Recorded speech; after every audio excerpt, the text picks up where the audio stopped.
बिस्मिल्लाहिर्रहमानिर्रहीम। अस्सलाम वालेकुम। प्यारे दोस्तों, रोज़ा अल्लाह की इबादत होने के साथ साथ सेहत के लिहाज से भी बहुत फ़ायदेमंद होता है। रोज़ा रखने से जिस्म की सफाई होती है और बड़ी से बड़ी बीमारी भी ठीक हो जाती है, जैसे कि कब्ज़, डायबिटीज़, शुगर। और यही नहीं, रोज़ा वज़न घटाने वाले लोगों के लिए भी बहुत फ़ायदेमंद होता है। लेकिन ये सारे फ़ायदे तभी मुमकिन हैं जब आप रमज़ान के महीने में अपने खाने पीने का अच्छी तरह से ध्यान रखोगे। रोज़ा रखने का जिस्मानी फ़ायदा हासिल करने के लिए आप सभी को ये मालूम होना बहुत ही ज़्यादा ज़रूरी है कि रमज़ान के महीने में सहरी और इफ्तार के वक्त क्या खाएं और क्या ना खाएं। कई बार आपने देखा भी होगा कि कुछ लोगों की रमज़ान के महीने में अचानक तबीयत बिगड़ जाती है और वो बीमार हो जाते हैं। दरअसल उनके साथ रोज़ा रखने की वजह से ऐसा नहीं होता, बल्कि वो सहरी और इफ्तार में अपने खाने पीने का ध्यान नहीं रखते। इसी वजह से वो रमज़ान के महीने में बीमार हो जाते हैं। इसीलिए आज की इस वीडियो में हम आपको 4 ऐसी चीज़ों के बारे में बताने वाले हैं जिनको भूल कर भी कभी रमज़ान के महीने में नहीं खाना चाहिए। और साथ में हम आपको 5 ऐसी चीज़ों के बारे में भी बताने वाले हैं जिनको रमज़ान के महीने में हर इंसान को खाना चाहिए, क्योंकि इन चीज़ों को खाने से इंसान के जिस्म को बहुत फ़ायदा पहुंचता है और इंसान अपने आप को पूरे दिन तरोताज़ा महसूस करता है। इसीलिए आज के ये वीडियो आप सभी के लिए बहुत ही ज़्यादा ख़ास है। आप इसको आखिर तक ज़रूर देखिएगा दोस्तों, और मेहरबानी करके इसे शेयर भी आप ज़रूर कर दिए अपने दोस्तों अहबाबों में, ताकि उन लोगों तक भी ये जानकारी पहुंच जाए। तो चलिए दोस्तों, आज की इस वीडियो को हम शुरू करते हैं। प्यारे दोस्तों, सबसे पहले तो हम आपको उन 4 चीज़ों के बारे में बताते हैं जिनको आप भूल कर भी रमज़ान के महीने में सहरी और इफ्तार के वक्त ना खाएं, क्योंकि इनको खाने से इंसानी जिस्म को बहुत नुकसान पहुंचता है और देखते ही देखते इंसान बीमार हो जाता है। नंबर 1, तला और भुना खाना ना खाएं। दोस्तों, कुछ लोगों की ये शिकायतें रहती है कि रोज़े की हालत में वो अपने आप को तरोताज़ा महसूस नहीं करते हैं और दिन में उनको प्यास भी बहुत ज़्यादा महसूस होती है। ऐसे लोगों को चाहिए कि वो सहरी के वक्त ज़्यादा तला भुना और मसालेदार खाना बिल्कुल भी ना खाएं, जैसे कि सहरी के वक्त में समोसे, पिज़्ज़ा या बर्गर वगैरह बिल्कुल भी ना खाएं। और इसके साथ ही सहरी के वक्त मीठा खाना भी ना खाएं, क्योंकि तला हुआ और मीठा खाना खाने से इंसान को प्यास बहुत ज़्यादा लगती है और फिर जिस्म को बार बार पानी की ज़रूरत महसूस होती है। इसके बजाय आप सहरी के वक्त में प्रोटीन, फाइबर और कार्बोहाइड्रेट से भरपूर डाइट लें, जैसे कि दूध, दही और ताज़ा फलों का ज़्यादा से ज़्यादा इस्तेमाल करें, क्योंकि इन चीज़ों को पचाने में पानी की ज़रूरत नहीं होती। इस वजह से फिर इंसान को बार बार प्यास महसूस नहीं होती है।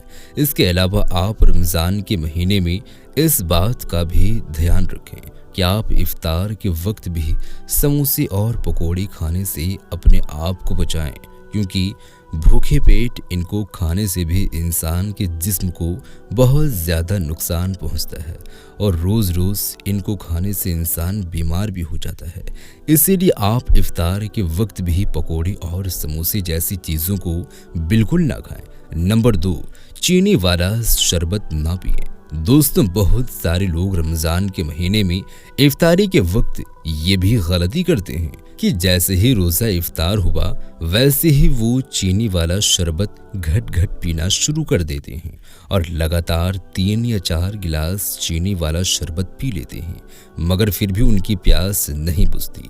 इसका कारण ये है कि दिन भर का खाली पेट होने के बावजूद अगर कोई शख्स मीठा पानी पीता तो ये आपके जिस्म में पानी की कमी को पूरा नहीं होने देता, बल्कि चीनी की वजह से प्यास और ज़्यादा बढ़ जाती है। ऐसे में फिर आप चाहें कितना ही पानी पी लें, लेकिन आपके जिस्म में पानी की कमी पूरी नहीं होगी, जो आपके शरीर के लिए बहुत ही ज़्यादा नुकसानदायक चीज़ होगी। और रोज़ रोज़ चीनी वाला शरबत पीने से गुर्दों को भी नुकसान पहुंचता है। इसीलिए चीनी को वाइट पॉइजन यानी कि सफ़ेद जहर भी कहा जाता है, क्योंकि इसमें केमिकल की मात्रा बहुत ही ज़्यादा मिल जाती है। याद रखें, जब ये चीनी तैयार होती है तो उससे पहले ये बिल्कुल काले कलर की होती है।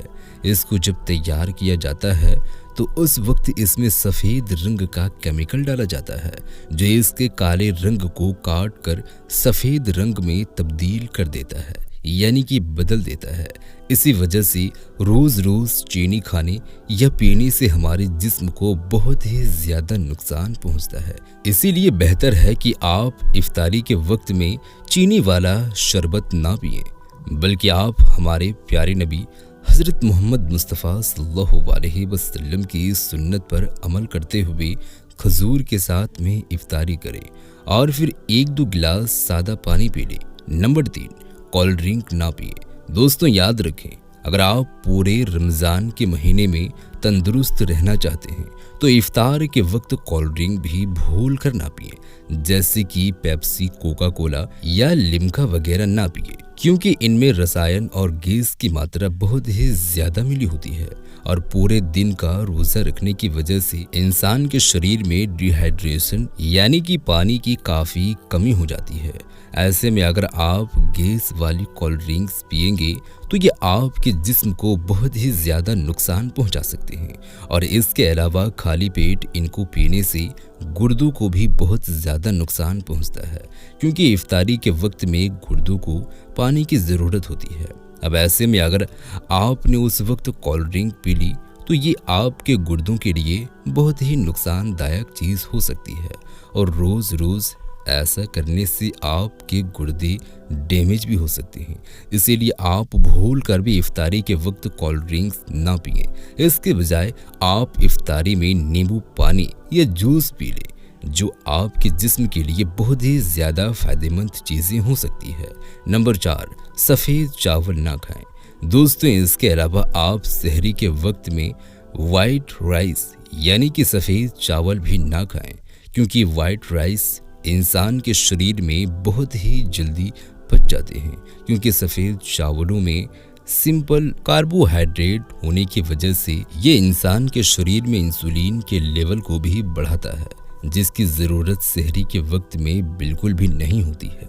इसीलिए याद रखें दोस्तों, सहरी के वक्त सफ़ेद चावलों को आप भूल कर भी ना खाएं, बल्कि इसकी जगह पर आप चपाती खा लें, क्योंकि इसमें कार्बोहाइड्रेट होने के साथ साथ फाइबर की मात्रा भी भरपूर मात्रा में पाई जाती है। इसकी वजह से ये इंसान के शरीर में ज़्यादा देर तक रुकता है, जिससे रोज़ेदार को भूख भी कम लगती है। दोस्तों अब आपको 5 ऐसी चीज़ों के बारे में बताते हैं जिनको रमज़ान के महीने में हर इंसान को ज़रूर खानी चाहिए, क्योंकि इनको खाने से इंसान का पेट भरा भरा रहता है और भूख भी कम लगती है।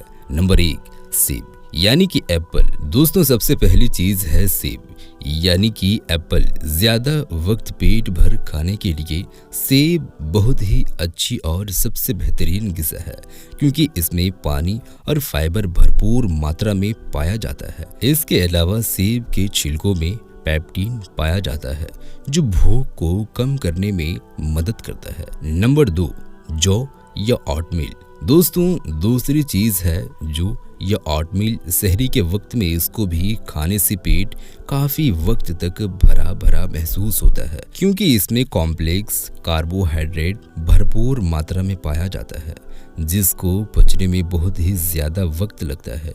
ये इंसानी जिस्म में ऊर्जा के लेवल को बनाए रखता है। इसके अलावा जो ब्लड शुगर और इंसुलिन के लेवल को भी मेंटेन रखता है, जिससे शरीर में फैट भी जमा नहीं होता है। नंबर 3, खट्टे फल। दोस्तों रमज़ान के महीने में खट्टे फल भी ज़रूर खाने चाहिए, जैसे कि संतरा, अमरूद, नींबू, अंगूर और इसके अलावा पपीता जैसे फलों में विटामिन और फाइबर भरपूर मात्रा में पाया जाता है, जो एमिनो अम्ल को उत्तेजित करके फैट को ख़त्म करने का काम करते हैं। इन फलों में पानी की मात्रा बहुत ज़्यादा होती है, जिससे पेट भरा भरा महसूस करता है। नंबर 4, हरी और पत्तेदार सब्जी। दोस्तों हरी और पत्तेदार सब्जियों में कैलोरीज की मात्रा बहुत कम होती है और ये वसा के रूप में जमा भी नहीं होती है। इसके अलावा इन सारी सब्जियों में विटामिन, मिनरल्स, फाइबर भरपूर मात्रा में पाया जाता है, जिसकी वजह से ये देर तक पेट भरा रखने में मदद करती है। इसीलिए रमज़ान में हरी सब्जियों को भी ज़्यादा से ज़्यादा इस्तेमाल करना चाहिए। नंबर 5, दूध और दही। दोस्तों, लो फैट डेयरी प्रोडक्ट्स जैसे कि दही, छाछ, लस्सी, दूध, इनमें भी भरपूर मात्रा में कैल्शियम पाया जाता है, जो फैट सेल्स को ब्रेक करने में मदद करते हैं। इसके अलावा कैल्शियम की पर्याप्त मात्रा फैट के लिए जिम्मेदार हार्मोन को स्रावित होने से भी रोकता है। इसीलिए रमज़ान के महीने में दूध और दही का भी ज़्यादा से ज़्यादा इस्तेमाल करना चाहिए। तो दोस्तों, ये थी आज की इस वीडियो में जानकारी। ये वीडियो को अपने दोस्तों अहबाबों में ज़्यादा से ज़्यादा शेयर करें।